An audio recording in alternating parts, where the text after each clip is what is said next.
Yvan Le Bolloc et puis Georges Mataran. Alors, Yvan Le Bolloc, allez-y.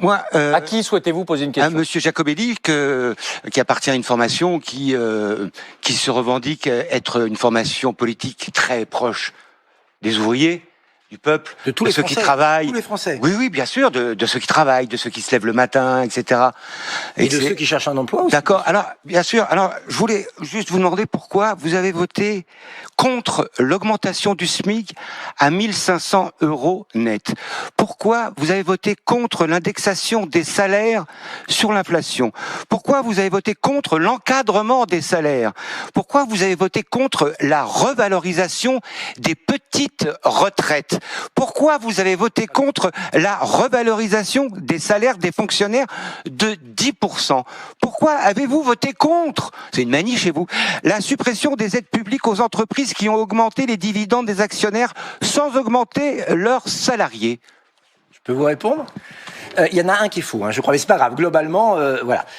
Sur le SMIC. Globalement, vous n'avez rien voté. Je vais vous répondre. Globalement. Rassurez-vous, on a voté d'autres choses. Vous avez voté contre, hein? Je peux vous répondre. Allez-y, je vous en prie.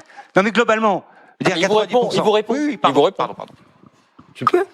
T'en prie. Merci.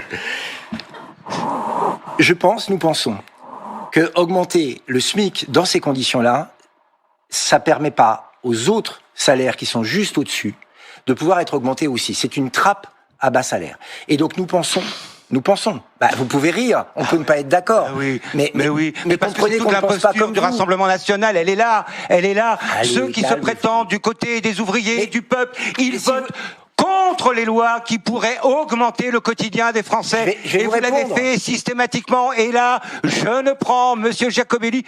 Excusez-moi. Il vous répond. Non, mais c'est pour le voleur. Je peux pas vous répondre. Il passe sa vie sur les plateaux de télé. Moi, je viens une fois par an. Alors, c'est une question.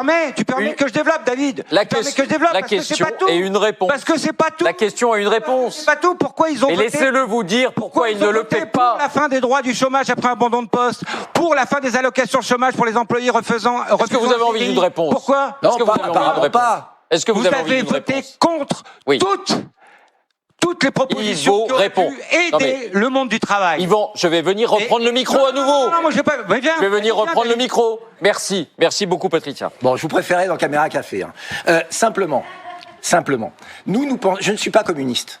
Je vous le dis, c'est pas grave, hein, mais je ne le suis pas. Et je ne pense pas que c'est à l'État de déterminer les salaires. Je ne pense pas non plus que les entrepreneurs et les chefs d'entreprise soient des gens méchants, qui ne veulent pas augmenter les salaires et qu'il faudrait contraindre. Par exemple, vous avez parlé d'une augmentation de salaire indexée. C'est ce que j'ai dit. Imaginez. C'est ce que j'ai dit. Laissez-moi juste terminer, s'il vous plaît. Sinon, c'est pas constructif.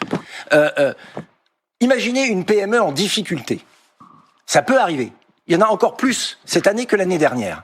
Cette PME en difficulté, vous lui demandez arbitrairement d'augmenter tous les salaires de 3%. À la fin de l'année, vous avez 50 chômeurs. Ça s'appelle la caisse de péréquation. En revanche, ce que nous voulons, je vais vous répondre, deux choses qui vont peut-être vous rassurer. Ou pas. Alors. Mais je vais vous répondre. Laissez-moi. Moins que vous. Yvan Le Bolloc, moins que vous.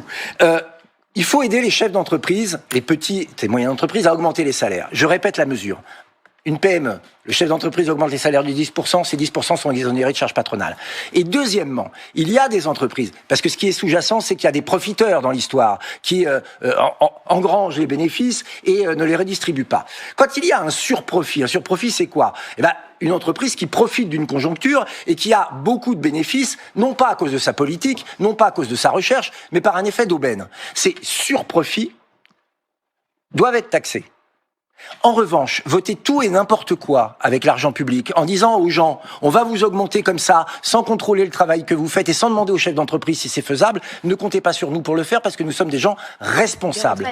Mais aujourd'hui, le travail n'est pas assez rémunéré en France et il devrait y avoir une règle de base, c'est que quelqu'un qui travaille gagne toujours plus que quelqu'un qui ne travaille pas. Donc, en résumé, vous êtes l'ennemi des travailleurs. Bon.